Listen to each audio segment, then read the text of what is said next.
Welcome to the Rice County Historical Society. My name is Sue Garwood, and this week in history we're going to talk about Grace McKinstry.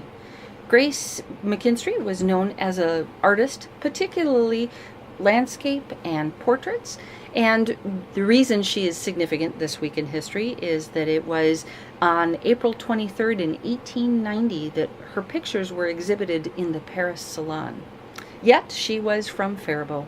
She came to Faribault in 1865 with her parents and younger brother, and it was her father, Archibald McKinstry, who became editor of the Faribault Republican. In this picture you can see her in her studio. This is actually in the upper level of the parents' home, which she later would occupy herself. And it's at 215 Northwest 3rd Street. It was in this studio that many significant Minnesotan and Faribault citizens would come and have their portraits painted. You can see Grace, as I mentioned, but also here pictured are the portraits of Dr. Dobbin, who became one of the founders of the St. James School up at Shattuck St. Mary's, and Bishop Gilbert, who was a Minnesota Episcopal bishop.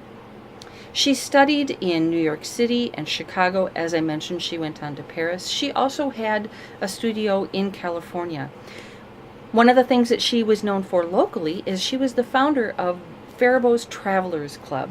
It is still today the oldest civic organization, still in operation, and you can see all these international travels, like this picture of Italy and so on. She would tell her stories about these different countries.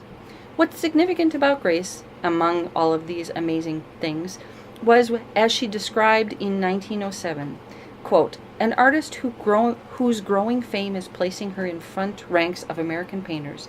She nonetheless risked pursuing her career in her hometown, with her eyes open to isolation from even our national art centers, knowing full well how suicidal it might prove to inspiration, loyalty, family, and home.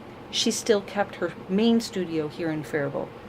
It didn't diminish her notoriety, and in fact today, if you go to the Minneapolis Institute of Art, you can find several of her portraits on exhibition. Rice County Historical Society, preserving the past for future generations.